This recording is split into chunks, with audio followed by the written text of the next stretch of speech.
મારું નામ પેન્ટરે વાઘેલા છે। મોરબી મહાનગરપાલિકા દ્વારા આપણા મોરબીના વિવિધ ગાર્ડનો છે તેનું બ્યુટિફિકેશન છે, તેના માટે અત્યારે આપણે જોઈએ તો કેસરબાગની અંદર તેનું કામ ચાલુ છે।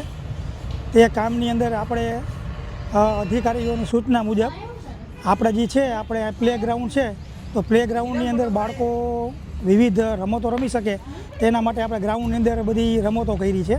આપણે માની લો કે સાપ સીડી છે એ તે બનાવી છે।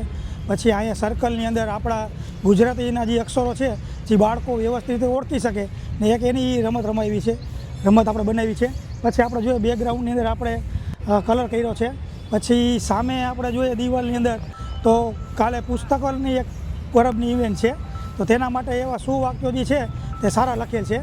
પછી આપણે સાઈડની બંને દિવાલો છે તેની અંદર આપણે અત્યારે બાળકોના પ્રિય જે કાર્ટૂનિસ્ટ છે કે છોટા ભીમ હોય, ટોમ એન્ડ જેરી હોય એવા કાર્ટૂન દોરવાના છે। ભાઈ સામે દિવાલમાં પણ સારા બધા જે વૃક્ષોને લગતા સૂત્રો હોય તે લખવાના છે।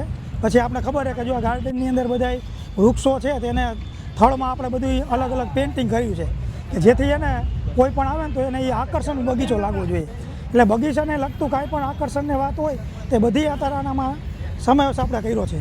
પછી આપણે ગુજરાત સરકાર અને મહાનગરપાલિકા દ્વારા એક એવી ઝુંબેશ છે કે આપણી કોઈ પણ વેસ્ટ વસ્તુ હોય તો વેસ્ટમાંથી બેસ્ટ કેમ બને।